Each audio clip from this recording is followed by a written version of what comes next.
It's about time you listen to the Shenmue AM2 podcast.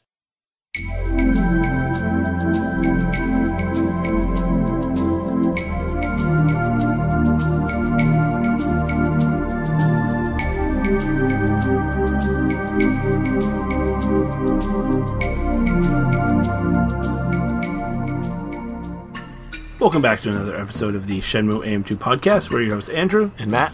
And we are here this episode to share our comments, concerns on how we think Shenmue 1 and 2 HD will be received. The first two games had, I don't want to say mixed, I want to say mixed to positive.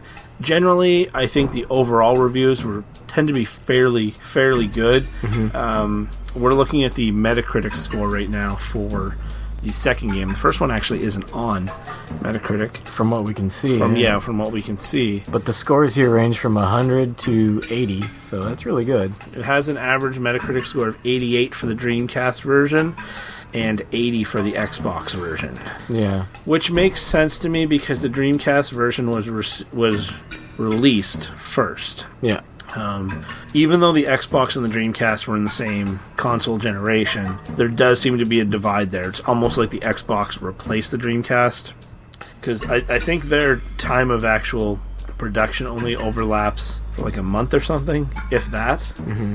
And the Xbox seemed to be more geared towards the more mature audience compared to a GameCube or even a PlayStation at that time. I think it's fair to say. Yeah, they were the extreme hardcore Mountain Dew, Doritos. Yeah, that one. So I think we're going to run into the same situation when 1 and 2 HD release on a newer console. I think it's going to be swimming in sevens. Yeah, I think to quote so. Michael Huber. I think it'll average lower than the original release because edgy people will think it's cool to tear down a classic for clicks. Oh, I'm looking at you, Polygon.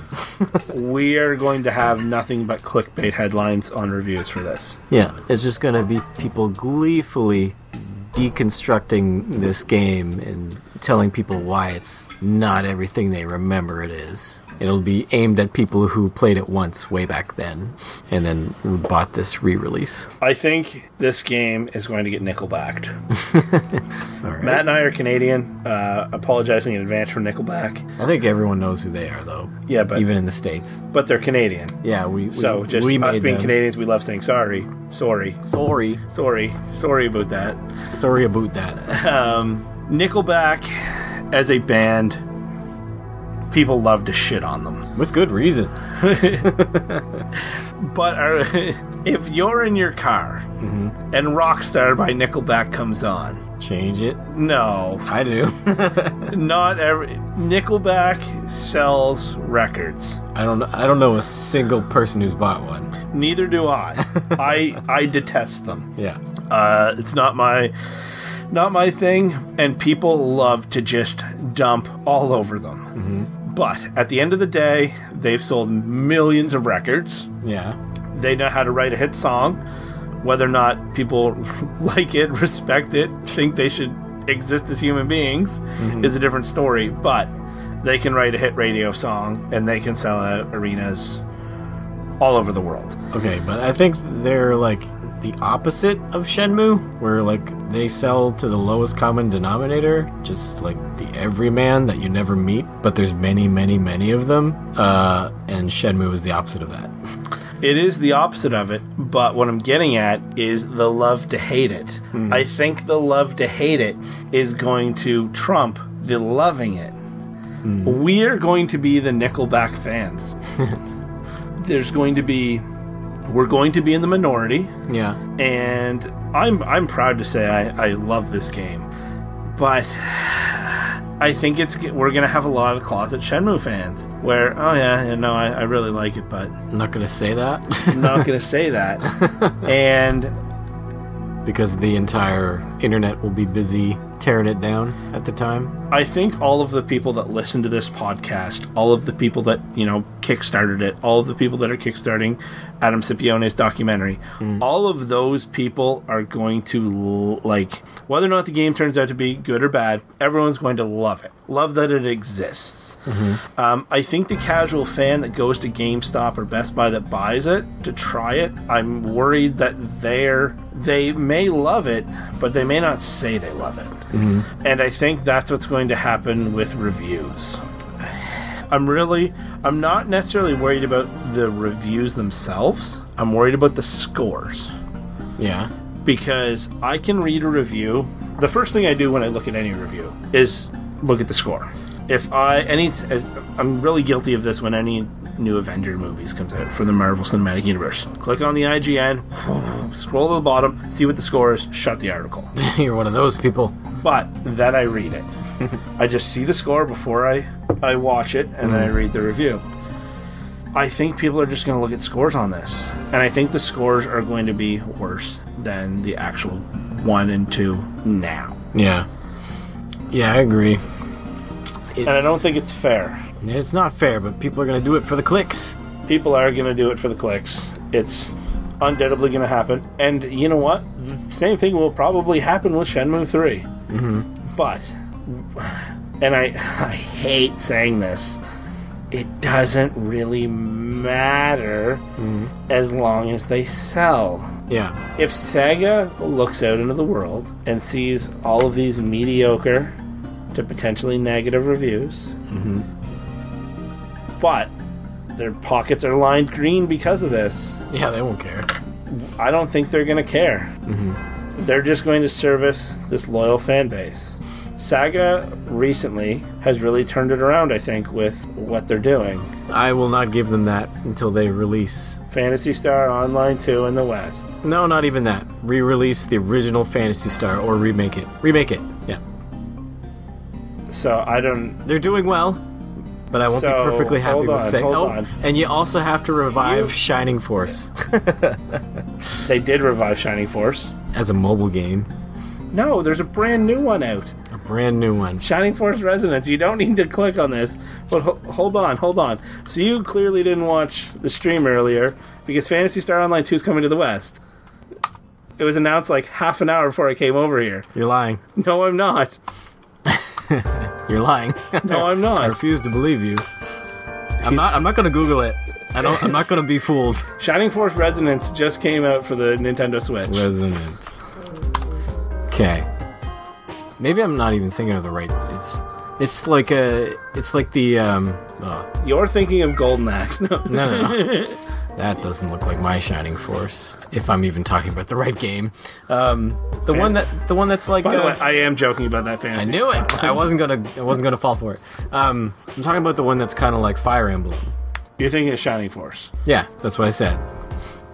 Yeah, okay. It's right in front of you. That doesn't. He Googled it. That does not look like Shining Force. Gross. The original Shining Force is one of the... I think I beat it in 3 sittings. I've never just played a game that I had never heard of before. It was just on the Sega Smash back, and I was like, I'm in love with this. And I played it, and I was done, and I've never gone back to it, but I thoroughly enjoyed it. Yeah. It's one of my longest... I think I played it for like 14 hours in a row.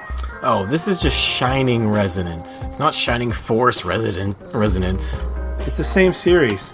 You're getting so sidetracked. I'm sure it's a spiritual sequel that's not at all the same. Anyways, yes, I am getting sidetracked. It's from the same series. The point is, Sega could be doing better. But thank you for Shenmue. You ungrateful SOB. Sega. It's us gamers. I think Sega's doing a great job starting to listen to fans. They have to start somewhere. Shenmue is the ultimate jumping off point. I mean, if they knock it out of the park with like a new Skies of Arcadia, which I've never played, but do it. Do it. Another Jet Set Radio, Jet Grind Radio. No, they tried that already and it failed. Oh my god, just the negativity pouring out of you. No, that was a fact. It failed. The fact that they're bringing the new House of the Dead arcade game to the West, which I am ultimately hyped for, to go play at Dave & Buster's in New York with my wife. We absolutely adore those games. I think they're doing it right, but they can't let how this gets reviewed affect them. They I hate saying it, but it has to be about the profits. Yeah, well, yeah, it will be. Don't worry. They're a publicly traded company. They can't let it get bummed out, because I think it is going to get nickel-backed. Now, I mean, it'll be about the profits in the end, and I'm sure it'll be profitable, but poor reviews will affect those profits. Like, they could have more money if it was reviewed better. But I think it'll do well enough where it won't really matter. My concern, another major concern I have with it is how many times already have you purchased this game? I was gonna talk about that in our next episode. Are you talking about the re-release or the re-release? Okay. I've 3 copies so far. I'm about to be 3 copies. Yeah. Are we falsely inflating this? At the end of the day, it doesn't matter if we're falsely inflating it, because money's money. Money's green. I see it as just making good on our debt to the series that we've had all this time.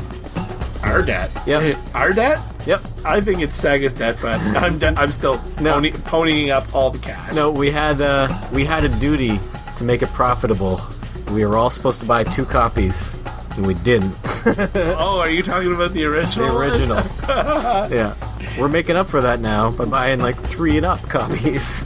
I think most of the fans are doing that. They are. They're fulfilling the prophecy. Now, here's the thing. If Shenmue 3 is successful, and assuming Sega put some sort of gauge on this, be like, hey, if this works out, we're teaming up for the 4th one. Yeah. If Shenmue 4 comes out, are you buying multiple copies? Yeah. If physical games are still a thing, then yeah.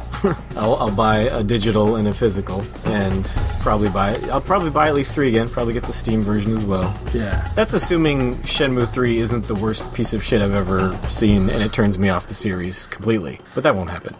Dripping negativity. Actually, hold on. I want to ask you a question about something here. I just need to look at something here. Because I'm definitely not intentionally throwing you under the bus here, but the bus is coming, and it's not taking you to the harbor. I see the light. Where is it here?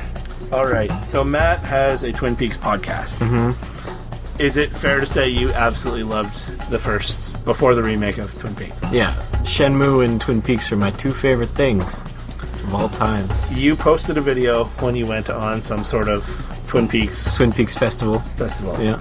And you had a Facebook memory about it, and it says, I want to go back. Despite no longer loving Twin Peaks, I still love the Pacific Northwest, where your hotel was. Yeah. Yep. It crushed me when you said you no longer love Twin Peaks. It crushed me when I realized I no longer love Twin Peaks. Do you still...